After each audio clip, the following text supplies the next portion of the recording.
घाट करता गडामण मोंघी અને હિન્દીમાં કહું તો ખાયા પીયા કુછ નહીં ગ્લાસ તોડા બાર આના। શું થશે?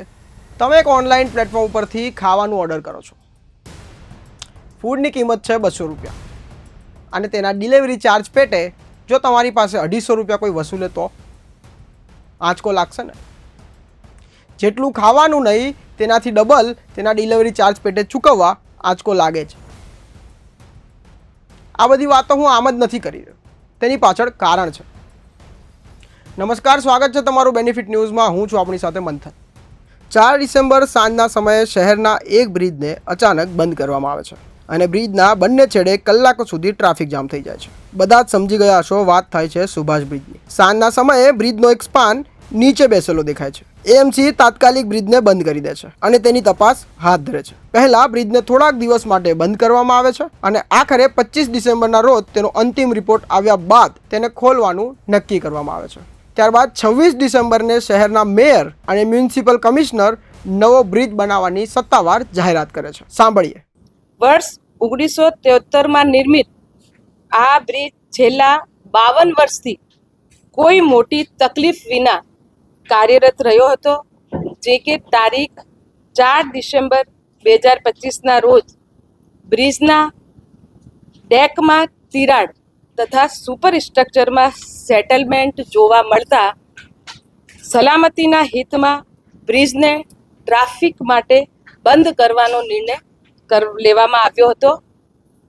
બ્રિજને થયેલા નુકસાન અંગે એમ્પેલન્ટ કન્સલ્ટન્ટ્સ, આઈઆઈટી રૂડકી અને એના ઉપરાંત એસવીએન સુરતના નિષ્ણાતો દ્વારા વિગતવાર તપાસ કરાવવામાં આવી હતી।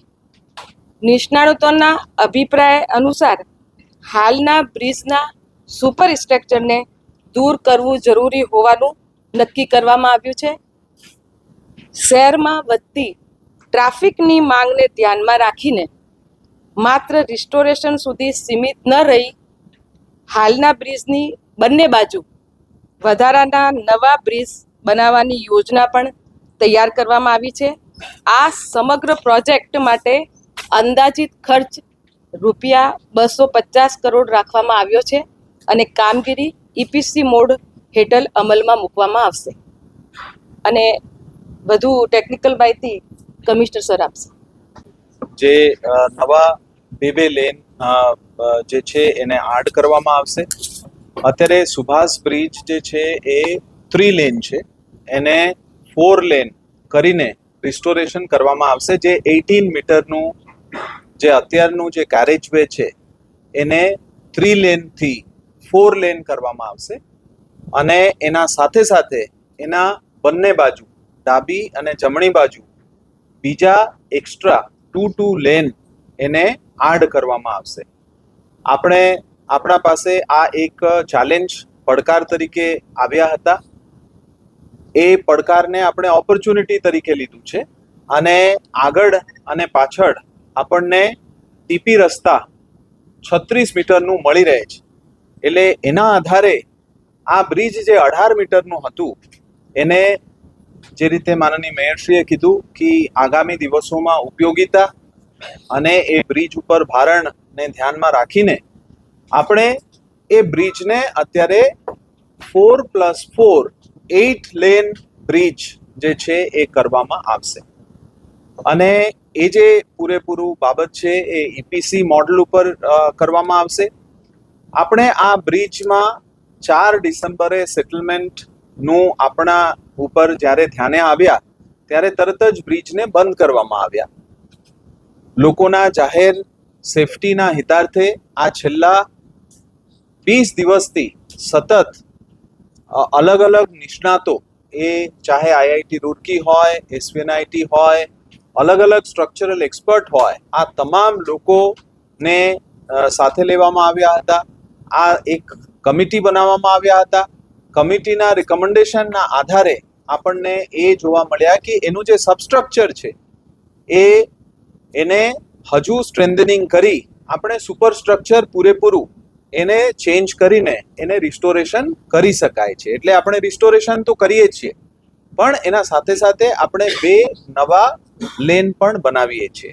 એટલે એનાથી એનું જે કેરેજવે છે એ કેરેજવેમાં વધારાનું ક્ષમતાવર્ધન થશે અને એ વધારાનું જે ક્ષમતાવર્ધન થશે એમાં ટ્રાન્સપોર્ટેશન અને મોબિલિટીને પૂરેપૂરું શહેરને એના માટે ખૂબ ફાયદા બનશે. આગામી દિવસોમાં વરાજકમ બ્રિજ જે છે એ પણ બાજુમાં કાર્યાન્વિત છે. એનાથી પણ જે ક્ષમતાવર્ધન પૂરેપૂરું સાબરમતી નદી ઉપર એ પણ થશે. એટલે સંપૂર્ણ રીતે સુભાષ બ્રિજ જે છે એ છેલ્લા 52-53 વર્ષથી જે રીતે શહેરના સેવામાં આવ્યા એ રીતે આપણે આગામી દિવસોમાં ઝડપથી કામ થાય એના માટે આ જે રિસ્ટોરેશનનું કામગીરી છે આપણે 9 મહિનામાં પૂર્ણ કરવાનું આયોજન છે. અને જે નવા બ્રિજ છે જે બંને બાજુ 2 લેનનું હશે એ આગામી 2 વર્ષમાં પૂર્ણ થાય એ રીતે એને ફેઝિંગ કરવામાં આવ્યું છે.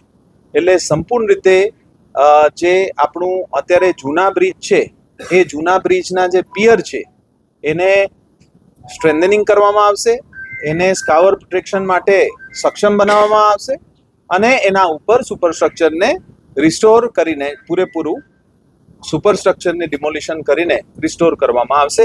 કમિટીના આ જે રિપોર્ટ છે એ રિપોર્ટના આધારે આ આપણે નિર્ણય લેવામાં આવ્યું છે. આગામી સોમવારે એનું ટેન્ડર બહાર પાડવામાં આવશે અને એ ટેન્ડર ઇમિડિયેટલી બહાર પાડવાનું અને ઝડપથી લોકોના માટે આ બ્રિજ કાર્યાન્વિત થાય એના માટે અમદાવાદ મ્યુનિસિપલ કોર્પોરેશન ખૂબ ચિંતિત છે. રાજ્ય સરકારશ્રીના મદદથી આપણે જે છે એ કોઈ પણ એક્સપર્ટ એડવાઇસ હોય, ડિઝાઇન સર્કલના ઓપિનિયન હોય, રિવ્યૂ હોય, એના માટે પણ રાજ્ય સરકારશ્રી તરફથી આપણને ખૂબ જે છે સપોર્ટ મળ્યા છે અને સંપૂર્ણ રીતે આ જે બ્રિજ છે એ આગામી દિવસોમાં અમદાવાદમાં ટ્રાન્સપોર્ટેશન અને મોબિલિટી ક્ષેત્રે એક આઇકોનિક બ્રિજ તરીકે ઊભું થાય એ રીતે અમદાવાદ મ્યુનિસિપલ કોર્પોરેશન કાર્યરત છે. ડીએલપી છે આપણે 10 વર્ષ રાખ્યું છે, 10 years રાખ્યું છે.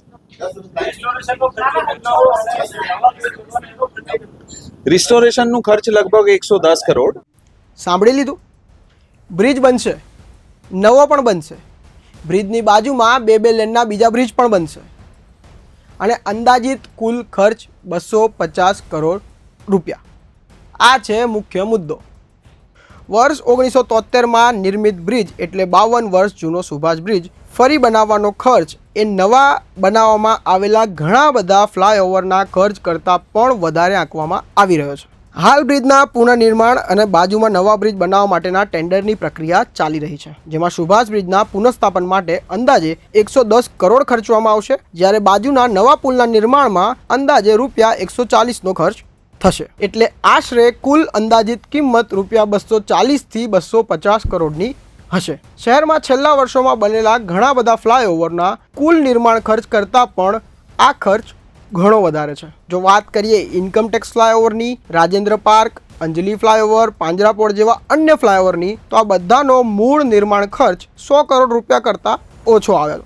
એક્સપર્ટ મુજબ વોટર બોડી પરના બ્રિજના નિર્માણ અને પુનઃનિર્માણ, પુનઃસ્થાપના જેવી કામગીરી એ સામાન્ય ફ્લાયઓવર બનાવવા કરતાં વધુ ખર્ચાળ હોય છે. પણ સવાલ એ છે કે કેટલી ખર્ચાળ? હજુ સુધી કોઈ ચોક્કસ આંકડો સામે આવ્યો નથી, પરંતુ અંદાજિત આંકડો જ ચોંકાવનારો સામે આવ્યો છે. સાથે સાથે વિપક્ષના આક્ષેપો પણ છે કે બ્રિજના ઇન્સ્પેક્શનની જે કામગીરી છે એ જ એજન્સીને સોંપવામાં આવી છે કે જેણે ગંભીરા અને હાડકેશ્વર જેવા બ્રિજનું ઇન્સ્પેક્શન કર્યું હતું.